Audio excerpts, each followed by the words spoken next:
Okay, so there's been so much D-Neg's drama every single week that we've been doing this show since the World Series of Poker started. The World Series of Poker was hosted online this year, and D-Neg's every day was streaming for an hour. Now, on multiple occasions, he had outbursts that people thought were pretty inappropriate. Then he booked this grudge match with Doug Polk, but now they're speculating that the match won't happen. You have to go listen to the chip race, the lock-in stream, because they don't think that it's going to happen. Yes. So I listened to the chip race, and they had a guest on, Henry Kilbane. It was Henry who brought it up that he didn't think that the match would go on. And I listened to it, but it didn't seem to be like that much information why he thought it was. Correct. And then later last night, Doug tweeted, "I'm starting to get a little worried that Real Kid Poker is going to back out of the challenge, being that he refused to answer any messages about the challenge. If you actually want to do this and you aren't just pretending, have one of your people get in touch with my people." So Daniel Negreanu did respond to the Doug's tweet. Daniel just answered, "Things to do while you wait. Number 1, find a hobby. Number 2, make dinner for your significant other. 3, take a long walk.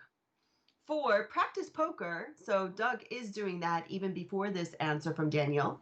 5, watch a movie. 6, read a book. 7, twiddle your thumbs. In the meantime, I'll be grinding at GG Poker Official WSOP. So then he tags GG in that tweet. Oh my god. I'm so excited. We have a bet on stream if you're new to the channel. We're doing a bracelet bet. And we each chose 4 players that we thought would win a bracelet, and the loser would have to wear a chicken suit on stream.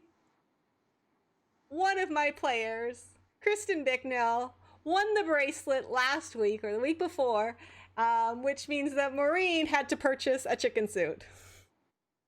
Yeah. And then when I saw Christy as your pick, I'm like, crap. You were upset. Like, I'm more involved with women in poker than you are, and I totally forgot to put her down. I was like, crap.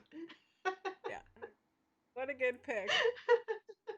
So this week, everyone's congratulating Kristen.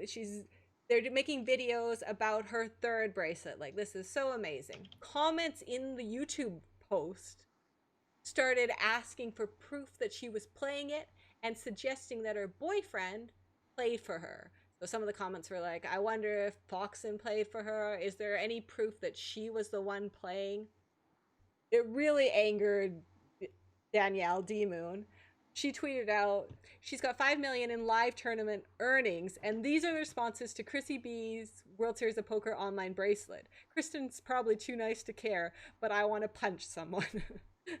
One point made, like, yes, these are troll comments, but it does bring up a theme that has come up again and again with all these online bracelet series, the ghosting aspect.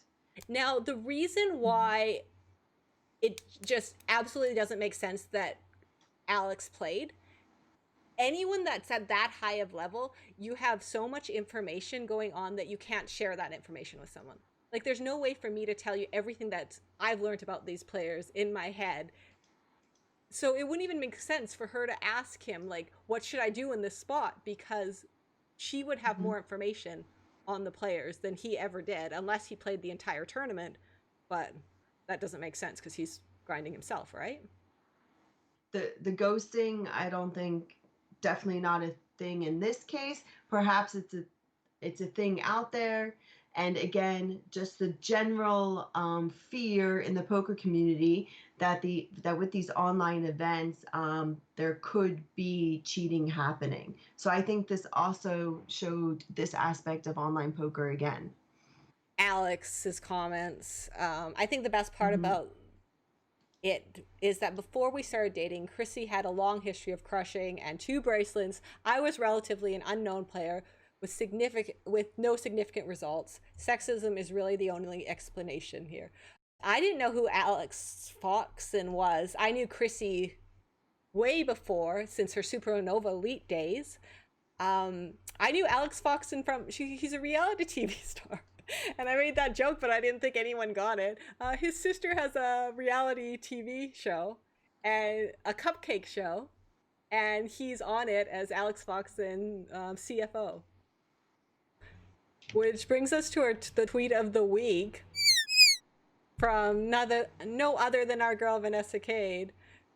She wrote, "We're heading to Mexico today to try to win a World Series of Poker bracelet on GG Poker Official, so y'all can say my boyfriend won it for me."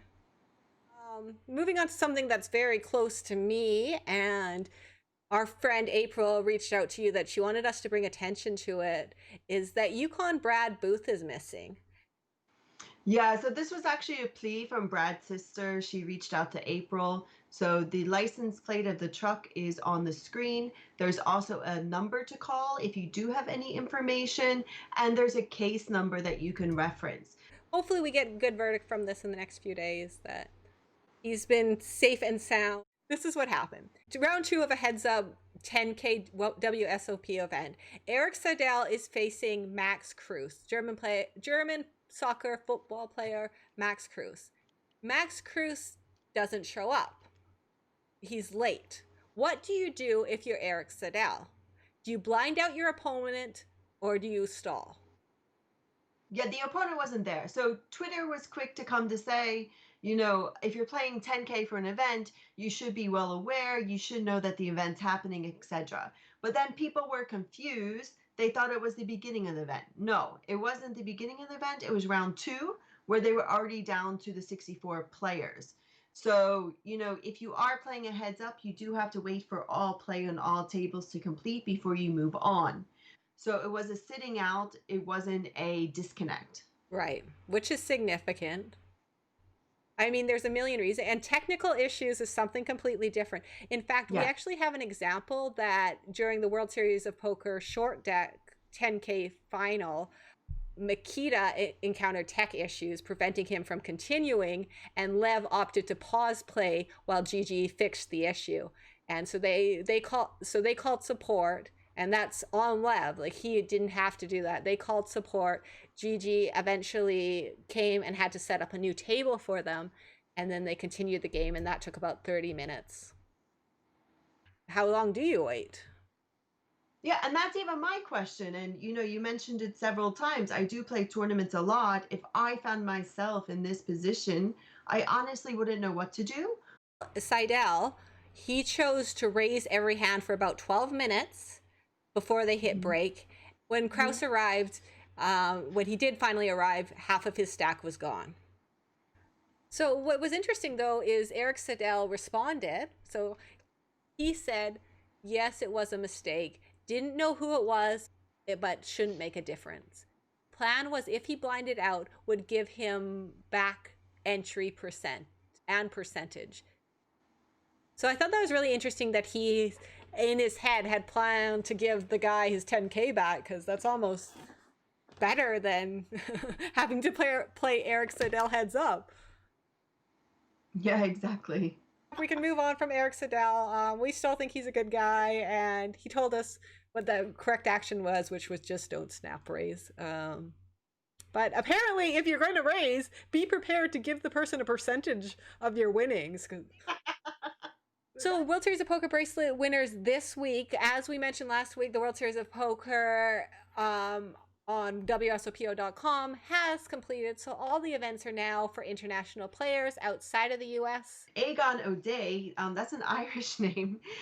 So he won the GG WSOP 2020 $400 pot limit Omaha, giving him his first bracelet. So his father is Donica O'Day. He joins his dad as one of the father-son duo bracelet winners that we have in WSOP history.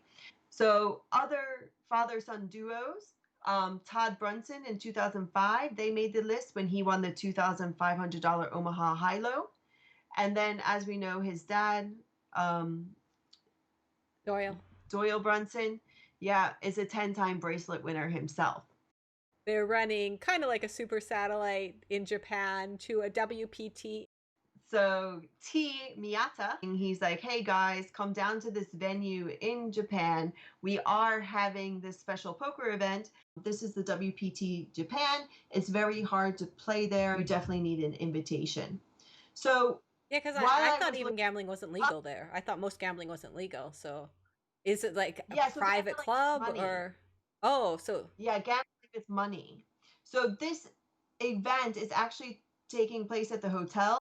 So again, no money is involved, no money changes hands. It's more of poker as a game. I mentioned Estonia before, so now they're in the news again. We have the tweet up from Robbie, who's the founder of Card Player Lifestyle poker site. So his tweet was about, plenty of discussion in the poker community, which online provider will host their first live event. So basically, the answer is 888 Live. So they are hosting this tournament in Tallinn, in Estonia, from September 1st through September 7th. So the big news out of the US, well, what I consider big news, is that Tommy LaRosa, who is the tournament director at the Venetian, he actually announced the Deep Stack Showdown from September 7th to the 27th at the Venetian Resort. So this, on record, would be the first large tournament series in Vegas since the lockdown. we do this every Sunday night. And as Maureen mentioned, I put the clips up on YouTube for the next day. Or if you missed it, you can see a short version. But we hope that you'll join us again next week and join our Discord and our social medias. Twitch chat made me do it!